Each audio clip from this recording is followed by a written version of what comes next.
समय आ गया था। सूरज तो जैसे आग उगल रहा था। वहीं कल्याणी नाम की एक औरत ध्यानचंद्र के यहाँ पर काम किया करती थी। एक दिन की बात है, कल्याणी फ्रिज में से एक बोतल में पानी भर रही थी।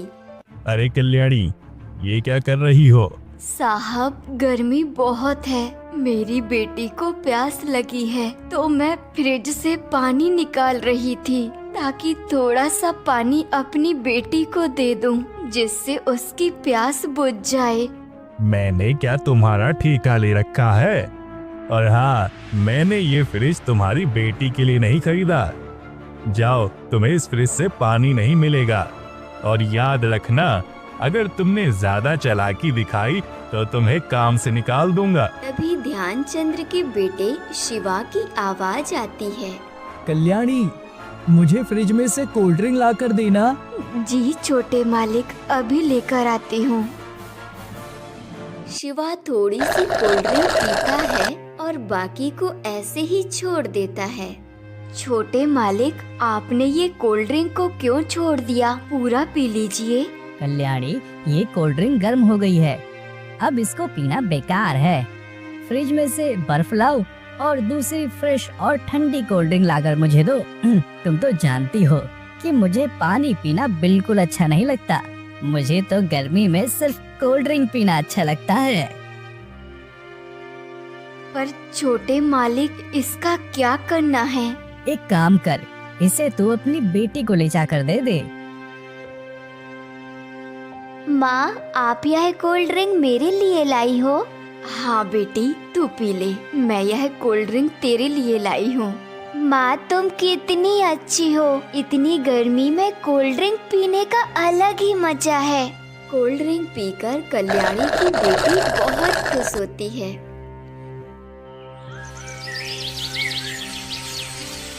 एक दिन कल्याणी अपनी बेटी को अपने साथ लेकर आती है।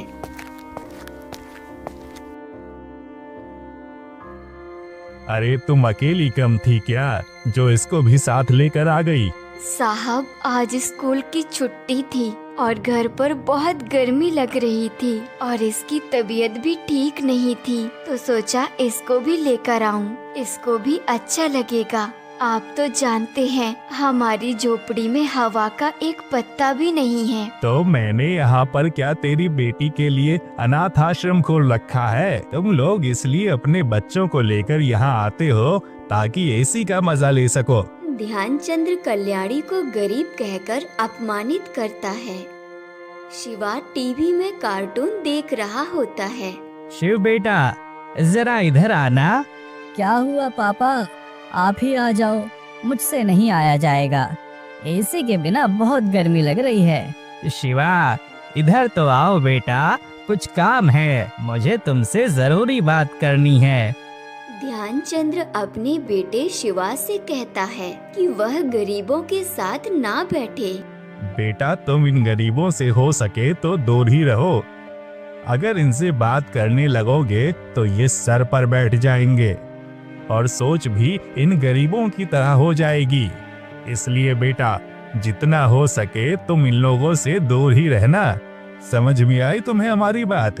तो फिर मैं क्या करूं पिताजी?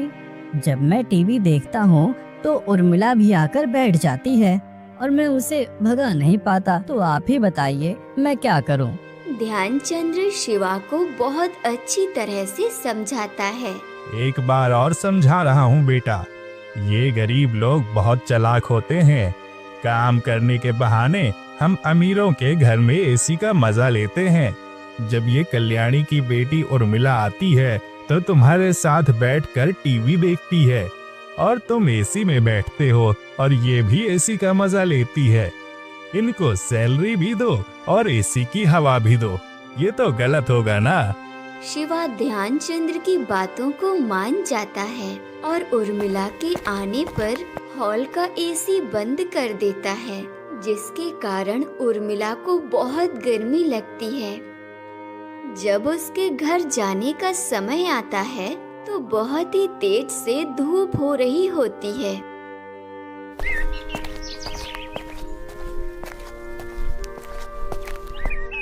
माँ, आज तो बहुत तेज धूप है। मुझसे तो धूप की वजह से चला भी नहीं जा रहा। माँ, थोड़ी देर आराम कर लेते हैं, फिर चलते हैं ना घर। बेटी, थोड़ी दूर बस और चल। आगे जाके एक बहुत बड़ा पेड़ है, उसी के नीचे थोड़ी देर आराम कर लेंगे, उसके बाद घर चलेंगे। ठीक है माँ, जैसा आपको ठीक लगे। उधर शिवा को अपने दोस्त के घर जाना होता है तो वह अपनी एसी गाड़ी में जाता है। गर्मी का तो उसे एहसास तक नहीं होता। जब कल्याणी घर जा रही होती है तो उसको रास्ते में एक आइसक्रीम वाला मिलता है। माँ, मुझे आइसक्रीम खानी है, गर्मी बहुत है, एक कप आइसक्रीम खिला दो ना।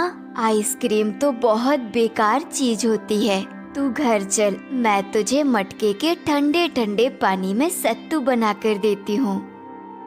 जब कल्याणी घर पहुँचती है तो उर्मिला को ठंडे ठंडे पानी में सत्तू बनाकर दे देती है, जिसे पीकर उर्मिला को थोड़ा ठंडक महसूस होता है। वहीं जब शिवा को प्यास लगती है तो वह कोल्ड ड्रिंक और आइसक्रीम से अपनी प्यास बुझाता है। एक दिन ध्यानचंद्र अपने बेटे शिवा के साथ गाड़ी से कहीं जा रहे थे। रास्ते में उसकी गाड़ी खराब हो जाती है, जिसकी वजह से उनका एसी भी नहीं चलता और वो लोग प्यास से बहुत परेशान होने लगते हैं। पापा, मुझे बहुत तेज से प्यास लगी है और गर्मी भी बहुत तेज लग रही है। जल्दी से गाड़ी ठीक करो ना, नहीं तो एसी चालू करो। बेटा, जब गाड़ी ठीक होगी तभी एसी चल पाएगा। उसी रास्ते से कल्याणी निकल रही थी। जब उसने ध्यानचंद्र की गाड़ी को देखा तो उसके पास पहुंची और शिवा से बोली, छोटे मालिक, यहाँ से बस 20 कदम की दूरी पर मेरा घर है। धूप बहुत तेज हो रही है, जब तक आपकी गाड़ी ठीक नहीं होती तब तक आप मेरे घर चलिए। नहीं नहीं, हम तुम्हारे घर पर नहीं जाएंगे, तुम छोटे लोग हो। पापा, मुझसे तो खड़ा ही नहीं हुआ जा रहा इतनी तेज धूप में। अगर आपको खड़े होने का शौक है तो खड़े रहिए, मैं तो कल्याणी के घर चला। कुछ ही क्षण में शिवा कल्याणी के घर पहुंच जाता है, जहां कोई पंखा तक नहीं होता। कल्याणी शिवा के लिए ठंडाई बनाकर लेकर आती है, जो शिवा को बहुत ही पसंद आती है और शिवा को उसे पीकर बड़ा सुकून मिलता है। ये जो तुमने ठंडाई पिलाई है बड़ी स्वादिष्ट है। ऐसी ठंडाई मैंने कहीं नहीं पी। कोल्ड ड्रिंक में भी ऐसा मजा नहीं होता जो इस ठंडाई में है। क्या नाम है इसका? इसको सत्तू कहते हैं। घड़े के पानी से इसको बनाया है माँ ने। उर्मिला और शिवा बात कर ही रहे थे कि तभी उसका ड्राइवर वहाँ आ जाता है और शिवा को घर चलने के लिए कहता है। शिवा घर पहुँच जाता है और कुछ समय बाद शिवा के पेट में अचानक से दर्द उठता है। वह डॉक्टर के पास जाता है। क्या हुआ है डॉक्टर साहब मेरे बेटे को? उसके पेट में अचानक दर्द कैसे उठ गया? इसके पेट में इन्फेक्शन हो गया है। आज से इसको फ्रिज की कोई भी चीज नहीं देनी है, पर हल्की ठंडी चीजें देनी है। बिना फ्रिज के तो मैं इसे कोई ठंडी चीज नहीं दे सकता। ध्यानचंद्र अपने बेटे को लेकर घर आता है और परेशान होकर बैठ जाता है कि आखिर उसको ऐसा क्या ठंडा दिया जाए जो फ्रिज में ना रखा हो। उसे कुछ समझ नहीं आता। जब कल्याणी को इस बात का पता चलता है तो वह रोज शिवा के घर सत्तू बनाकर ले आती है। एक दिन ध्यानचंद्र उसे देख लेता है। कल्याणी, क्या खिला रही है मेरे बेटे को? जरा देखूं तो। साहब, ठंडाई है। ये ठंडाई नहीं पिएगा मेरा बेटा, ये घास फूस। साहब, छोटे मालिक जितने ठंडे फल और सत्तू पिएंगे उनका स्वास्थ्य उतनी ही जल्दी ठीक हो जाएगा। ये घास फूस तुम लोग ही खाओ, मैं अपने बेटे को अच्छे डॉक्टर के पास लेकर जा रहा हूँ। ध्यानचंद्र शिवा को किसी दूसरे डॉक्टर को दिखाता है और दवाइयाँ चलती रहती हैं। पर शिवा को कल्याणी के यहाँ का सत्तू ही पसंद आता है। वह उसको रोज पीता था और फलों के जूस को भी पीता था, जिससे शिवा बिल्कुल स्वस्थ हो जाता है। देखा, मैंने डॉक्टर से इलाज कराया तो शिवा की तबीयत बिल्कुल ठीक हो गई। वो डॉक्टर तो फालतू की बात कर रहा था। नहीं पिताजी, मेरी तबीयत कल्याणी की बनाई हुई सत्तू से ठीक हुई है। इसने मुझे रोज ताजे फलों का रस बनाकर दिया। मैंने तो दवाई खाई ही नहीं। सारी दवाइयाँ अलमारी में ही पड़ी हुई हैं। मुझे अब फ्रिज में रखी हुई चीजें पसंद नहीं आती।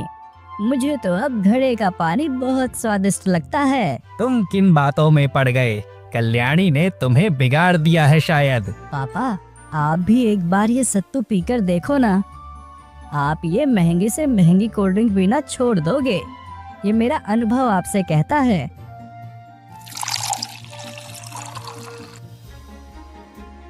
बेटा, तू सच बोल रहा था। ये सत्तू तो सच में बहुत ही स्वादिष्ट है। कल्याणी, मुझे माफ कर दो। मैंने तुम्हारे ऊपर बहुत अत्याचार किया है, लेकिन फिर भी तुमने हमारे बेटे को अपने बेटे की तरह समझा। बहन कल्याणी, मुझे माफ कर दो। अनजाने में ही लेकिन मुझसे बहुत बड़ा अपराध हो गया है। मैं अपनी अमीरी में इतना अंधा हो गया था कि तुम्हारी कुर्बानी मुझे दिखाई नहीं दी। मैंने तुम्हारे साथ बहुत गलत किया। तुम्हें एसी में नहीं बैठने दिया, फ्रिज का ठंडा पानी नहीं पीने दिया।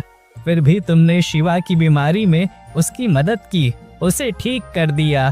साहब, हम गरीब लोग हैं, हमें एसी की हवा नहीं चाहिए। हम लोग तो होते ही हैं अमीरों की 2-4 बातें सुनने के लिए, और हम लोग तो सादा जीवन जीने वाले लोग हैं। हमारे लिए तो तेज हवा चल जाए वही एसी है, और घड़े का पानी ही हमारे लिए फ्रिज का पानी है।